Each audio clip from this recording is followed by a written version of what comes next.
허락하신 하나님의 말씀은 에베소서 2장 1절로 10절까지 말씀입니다.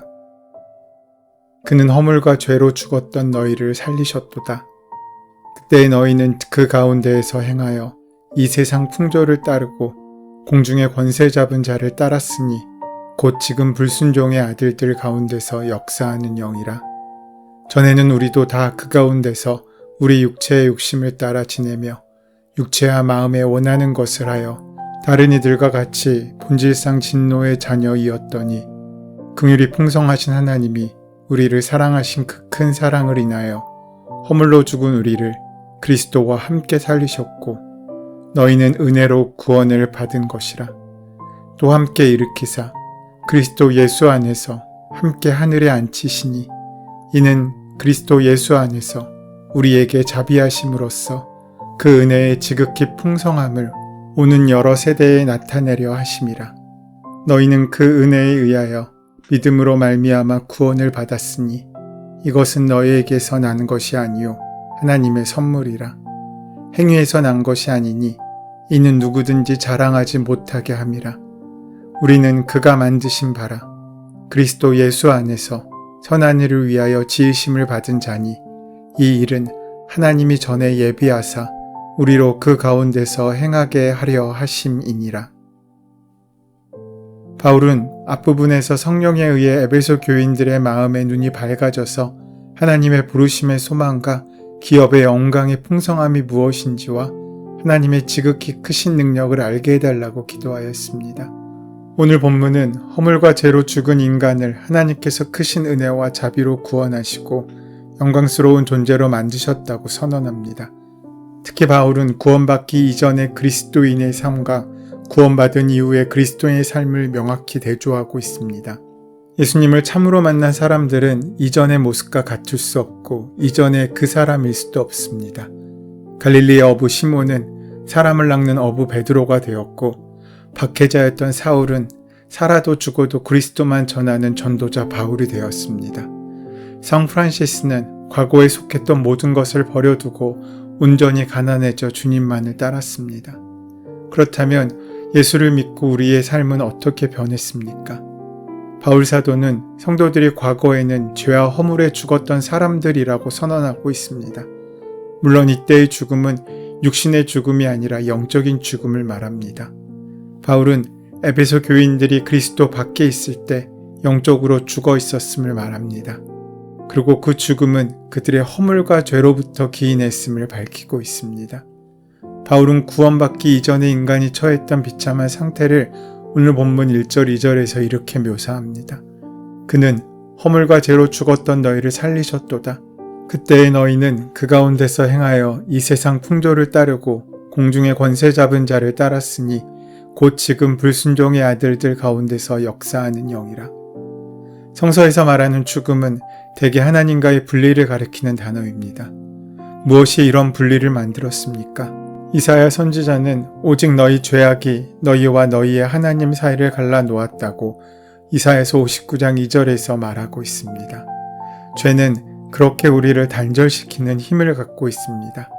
죄는 하나님과 사람, 또 사람과 사람 사이의 소통을 단절시켜 서로 분쟁하게 만듭니다.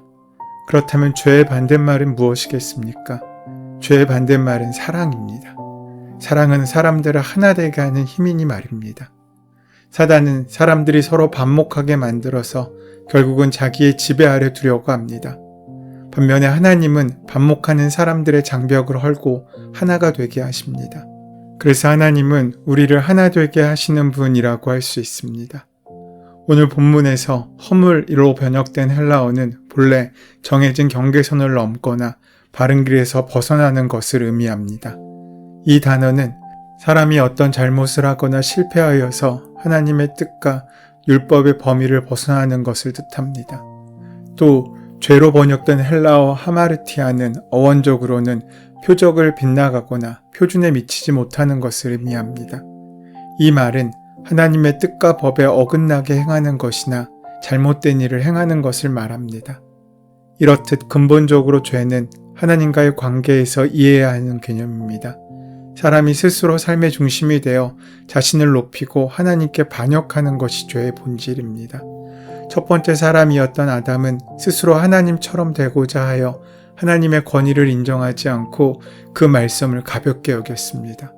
그리고 하나님의 말씀을 거역함으로써 하나님과의 관계가 단절되었고 그 결과 죽음이 이 땅에 들어오게 되었습니다. 죄와 허물 가운데 사는 사람은 하나님의 부르심에 응답할 능력을 잃어버렸습니다. 죄는 자신의 욕망에 집중하게 만듭니다. 선악과에 집중하여 바라보았을 때 하나님의 말씀이 들리지 않았던 아담처럼 그렇게 자신 안의 욕망에 매혹된 사람들은 하나님의 부르심을 들을 수 없습니다.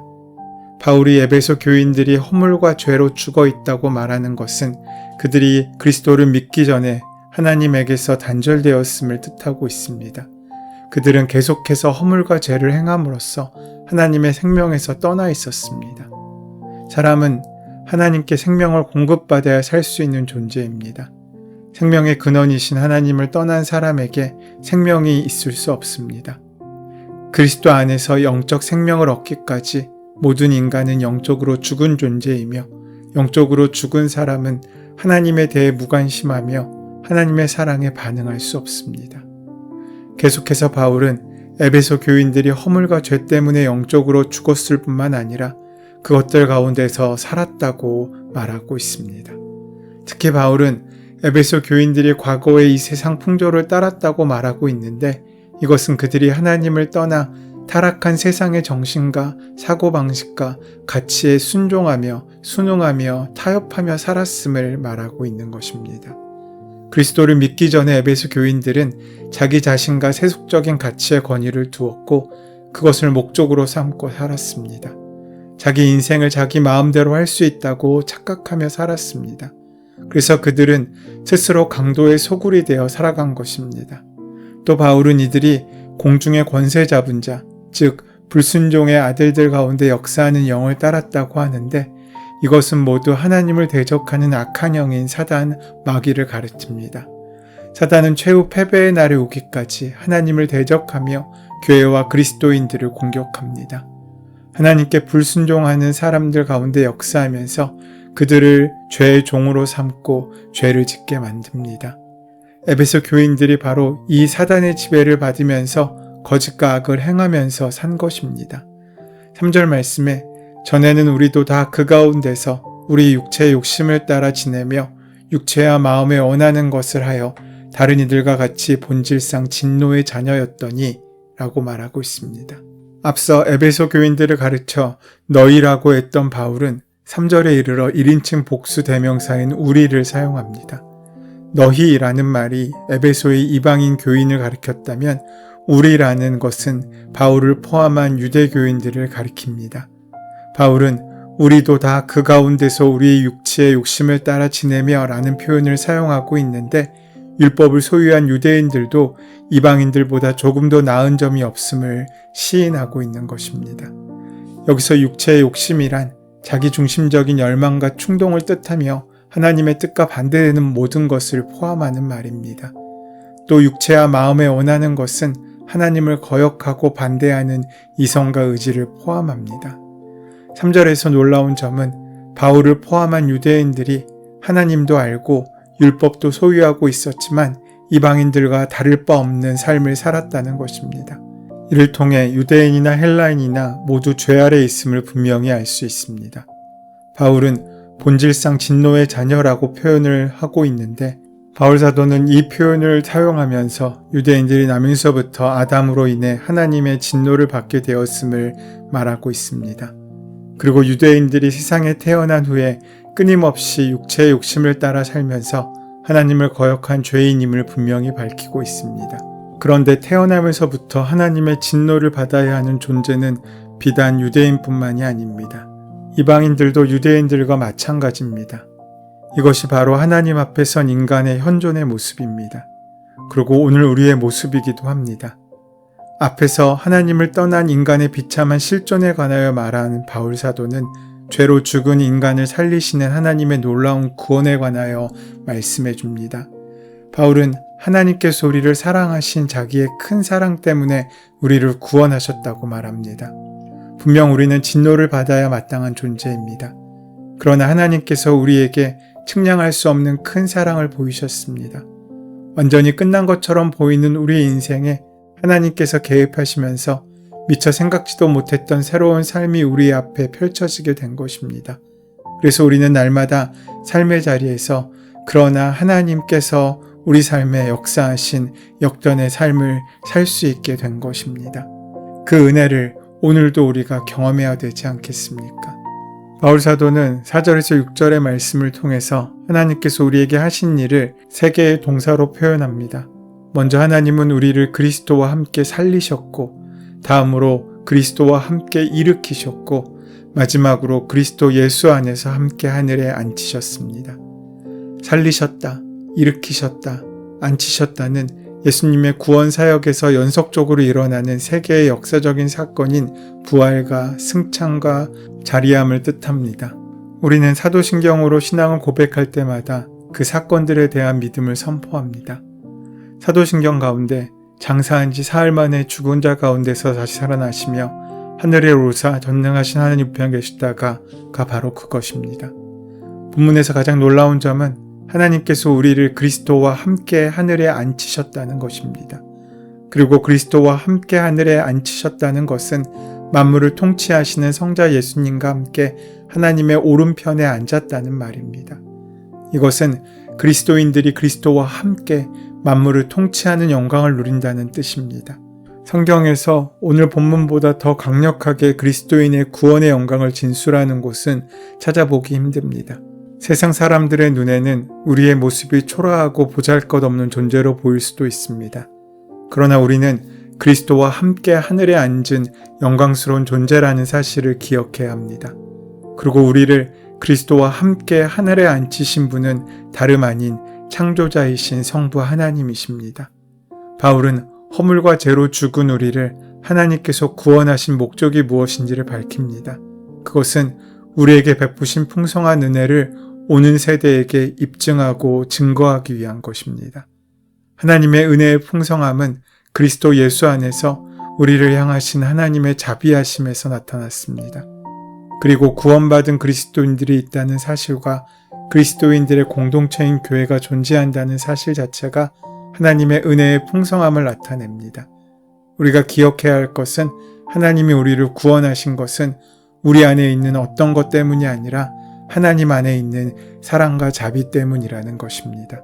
하나님의 자비하심의 증거인 우리는 그리스도를 알지 못하는 사람들이 우리를 넘어서 우리를 구원하신 하나님을 바라볼 수 있도록 살아가야 합니다.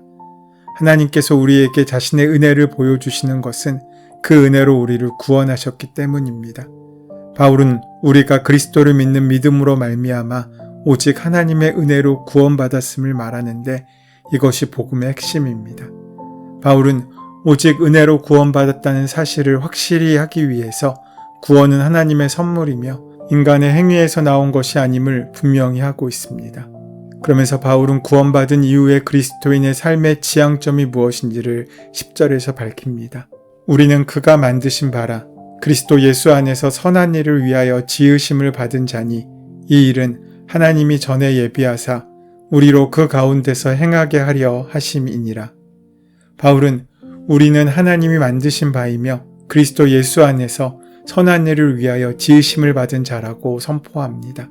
10절에서 만드신 바라고 번역된 헬라어 포이에마는 본래 만들어진 것, 이루어진 것을 뜻합니다.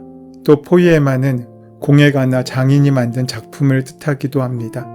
어떤 작품이든지 그것을 만든 이의 솜씨가 그 작품을 통해 드러나기 마련입니다. 하나님의 작품인 우리는 하나님의 창조의 능력과 지혜를 온 세상에 드러내는 존재입니다. 우리가 하나님께서 예비하신 선한 일을 행할 때 창조의 능력과 지혜를 온전히 드러낼 수 있습니다. 하나님께서는 우리가 선한 일을 행하며 살도록 그리스도 예수 안에서 우리를 만드셨습니다. 따라서 구원받은 우리가 선한 일을 행하며 사는 것은 선택이 아니라 필수입니다.